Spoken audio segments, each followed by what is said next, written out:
Hello, everyone. Welcome back to The Savvy Psychologist. I'm Dr. Ellen Hendrickson, and every week I'll help you meet life's challenges with evidence-based research, a sympathetic ear, and zero judgment. To please or not to please? For most people, that is the question. But for people pleasers, the question is moot because there's only one answer. Of course I can help you. So if you're ready for a change but don't want to throw in the towel on common decency, you are in luck. Because today, we've got 5 tips that are sure to please. Now, there is nothing wrong with playing nice and getting along. That is why this whole humanity thing hasn't already ended in a giant fireball of infighting. Not yet, anyway. But people pleasers rely on others' approval to feel good about themselves. And saying no makes them feel guilty or worry that others will think they're selfish, unreasonable, or inconsiderate. And so, in order to feel worthy and accepted, they say yes, and yes, and yes. And it turns out this may go beyond habit and into hardwiring. A 2016 study in the journal Frontiers in Human Neuroscience found variations in the brain activity of people who had difficulty disagreeing with others.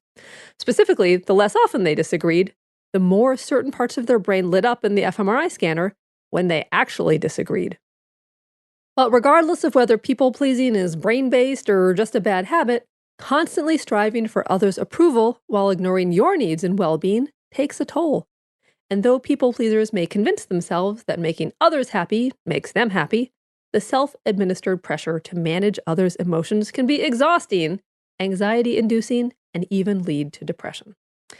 To that end, here are 5 ways to disrupt your people-pleasing. Is that okay with you guys? Because if it's not, I can change them. Just let me know. Really. Tip number 1. Are you helping because it makes you feel good? Or because you feel less bad? Okay, here's a way to differentiate between people-pleasing versus simply being kind and generous. If helping out reinforces your values and makes you feel good, go for it. For example, say you're asked to head a committee at your kid's school.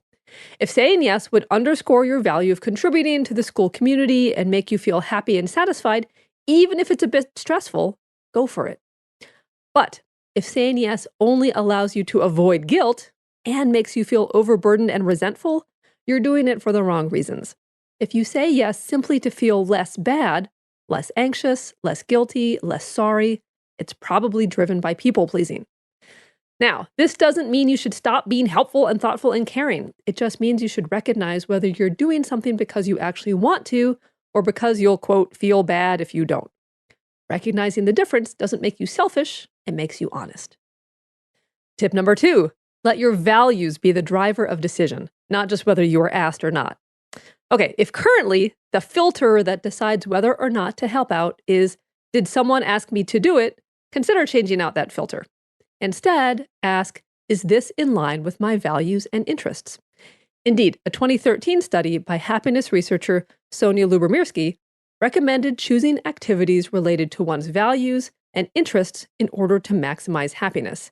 And this can absolutely include serving important people in your life, organizations, and causes. Just make sure it doesn't consist only of activities determined by others. Tip number 3. Practice being assertive. All right, so healthy assertiveness can feel like brass-knuckled aggression to the people-pleasers among us because the passive end of the spectrum is so cozy and familiar. But there is a long way between passive and truly aggressive. The aggressive among us just go for whatever they want, regardless of what bystanders are harmed or bridges are burned. An assertive person, by contrast, commits to being polite and respectful. If you're a people pleaser, you never have to leave behind being nice. You simply have to let go of trying to force others to be happy by doing whatever is asked of you. So try increasing your assertiveness bit by bit. It will feel wrong to stand up for your needs and rights at first, but try it out. Warm up by expressing an opinion when someone asks where you want to eat or what movie you want to see. Move on to politely disagreeing with Uncle Albert's conspiracy theories, but listening respectfully and asking questions about his point of view. Then try saying no to a ridiculous request without bending over backwards to explain why. Keep calm and carry on, and eventually it will feel like second nature to meet others in the middle. In sum, Passivity doesn't respect you. Aggression doesn't respect others. Assertiveness lies in between, and you walk away from a discussion with respect for others and yourself intact. Tip number 4, setting boundaries doesn't make you a bad person. You can't please all people all the time, unless you're a box of Thin Mints, then maybe. But these days, everything is extreme, from politics to weather to ironing, and you can find a link to that in the show notes. But spend even a couple of minutes on the interweb and you'll find an extreme split between views of the world. Either be empathetic and caring to all humanity, or screw everyone and tell them what they can go do to themselves. People pleasers fall into the former category, but worry if they say no or otherwise stop trying to make everyone happy, they'll automatically be dumped in the second. In other words, people pleasers' self-image hinges on every request. If they say yes, they breathe a sigh of relief. They're still nice, good people. If they say no, they feel guilty, as if they hurt someone or did something bad.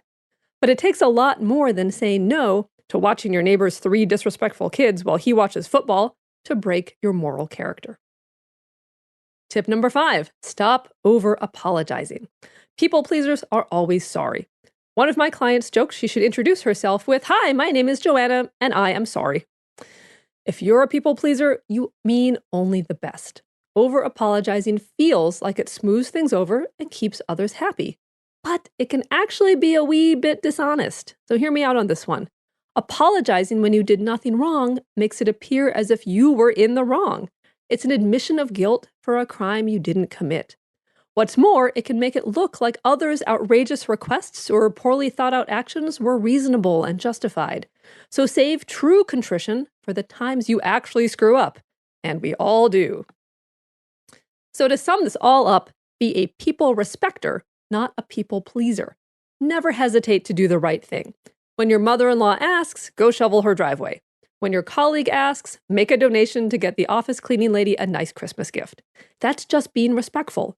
But of all the people you respect, be sure to include yourself. Now, for even more savvy, get every Savvy Psychologist episode delivered straight to your inbox by signing up for the newsletter at quickanddirtytips.com/newsletters, or subscribe to the podcast on iTunes or Stitcher, listen on Spotify, or like on Facebook, because there are always links to episodes no longer available on iTunes posted on our Facebook page. Now, I will see you all next week. Thanks a million for listening. As always, I am Dr. Ellen Hendrickson, and of course, the Savvy Psychologist is strictly for informational purposes and doesn't substitute for mental health care from a licensed professional. Thank you so much for listening, and I wish you a great week and a happier, healthier mind.